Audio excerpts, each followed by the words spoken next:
આંખ, કાન, નાક, જીભ અને ત્વચા, આ 5 જ્ઞાનેન્દ્રિય છે.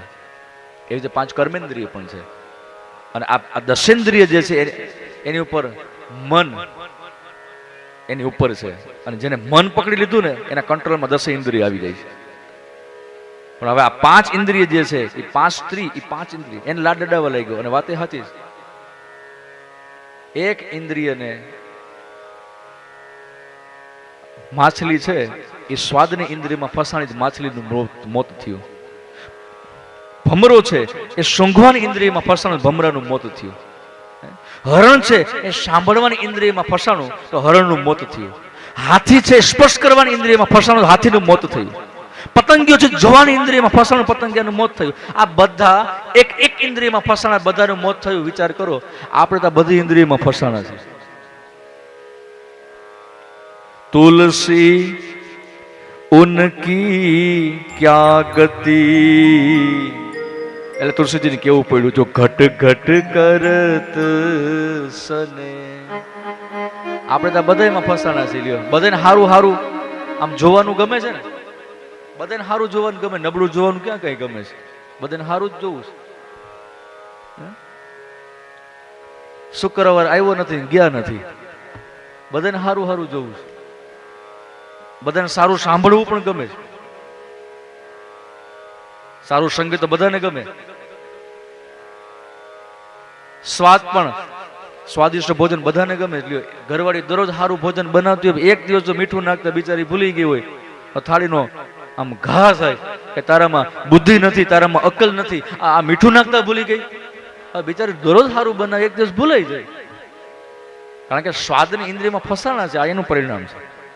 એક દિવસ આપણે કંટ્રોલ કરી શકતા નથી. આ ફસાણા છે એટલા થાય છે. બધાને બધું સારું ગમે છે એટલે આપણે બધી ઇન્દ્રિયમાં ફસાણા છે. એટલે તુલસીજીને કેવું પડ્યું કલમ ઉઠાવીને, તુલસી ઉનકી ક્યા ગતિ, જો ઘટ ઘટ કરત સને. આપણે બધામાં છે. તો અહીં પછી તો લાડ ડડાવાલા પણ જરૂરિયાત વધી, રાજાનો ખજાનો તોડ્યો. રાજાનો ખજાનો તોડી અને બધા આભૂષણો ઘરે લઈ ગયો. અને બધી આ 5 સ્ત્રીઓ જોયા તો નક્કી થયું કે આ તો રાજાના આભૂષણો છે.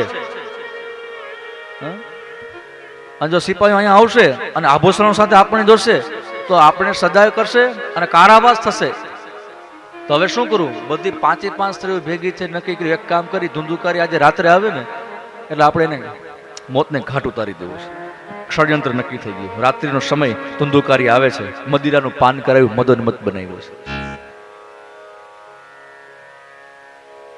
આ મદ છે ને, મદ શબ્દ પોતે મદિરા શબ્દ પડ્યો છે, યાદ રાખજો. અને જ્યારે જે મદિરાનું પાન કરે ને પછી કોઈ મર્યાદા ન રહે. પછી એની સામે પિતા ઉભો ને પિતા ન દેખાય, અને ભાઈ ઉભો ભાઈ ન દેખાય, કોઈ વડીલો ઉભો ને વડીલો પણ ન દેખાય. કારણ કે એનો પ્રભાવ છે. પછી કોઈ મર્યાદા ન રહે.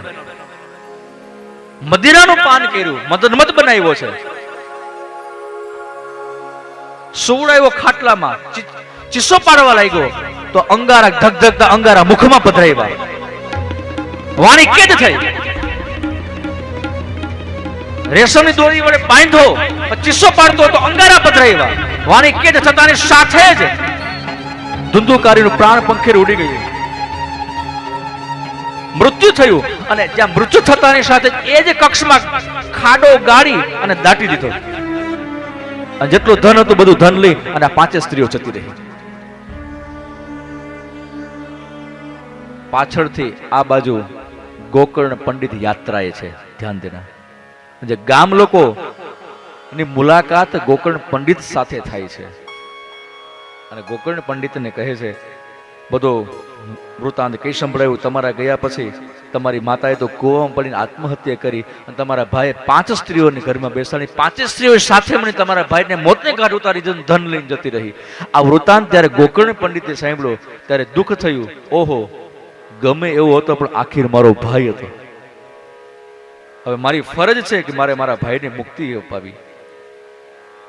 એ હેતુથી એમને ગયાજીમાં જઈ અને શ્રાદ્ધ કર્યું છે, નાણબલી કર્યું છે, પિંડ અર્પણ કર્યા છે. આ બધા કાર્યને સમાપ્ત કરી અને ફરી પોતાના ગામમાં આવી રાત્રિના સમયે સૂતા હતા ત્યાં આકાશ માર્ગે ભૂતના ભડકા થવા લાગ્યા છે, ચિચિયારીઓ થવા લાગી.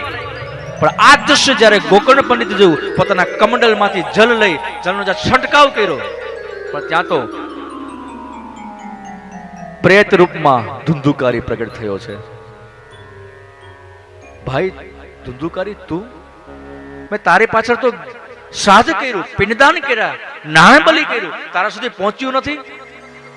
ત્યારે ધુંધુકારીએ કહ્યું કે મારી પાછળ જઈ ગયાજીમાં જઈને એક વખત નહીં મોટા ભાઈ, તમે 100 વખત પણ શ્રાદ્ધ કરશો, નાણબલી કરશો ને તો પણ મારા સુધી નહીં પહોંચે, કારણ કે માથાના વાળ જેટલા કુકર્મ મેં કર્યા છે. જેટલા મથે જા વાળ સતી રાણી એટલા વકરમ મેં કર્યા, એટલા વકરમ મેં કર્યા. હું કેને ગણું? હવે મારી ઘડીકમાં મુક્તિ થાય એમ નથી. જેસલે આજ કીધું તું, જયારે નાવ છે ને આલક ડોલક થતી હતી ને કે કચ્છી ધરતીનો કાળોતરો નાગ, નામ નો લેવાય, હામો નો જોવાય, હામો જો તો આંખો ખેંચી લે સાહેબ, હામો નો જોઈ શકે, આંખો ખેંચી લે. આ જેસલ અને આ બ્રહ્માનું કોઈ એવું પાપ નતું જે પાપા જેસલે ન કર્યું હોય સાહેબ.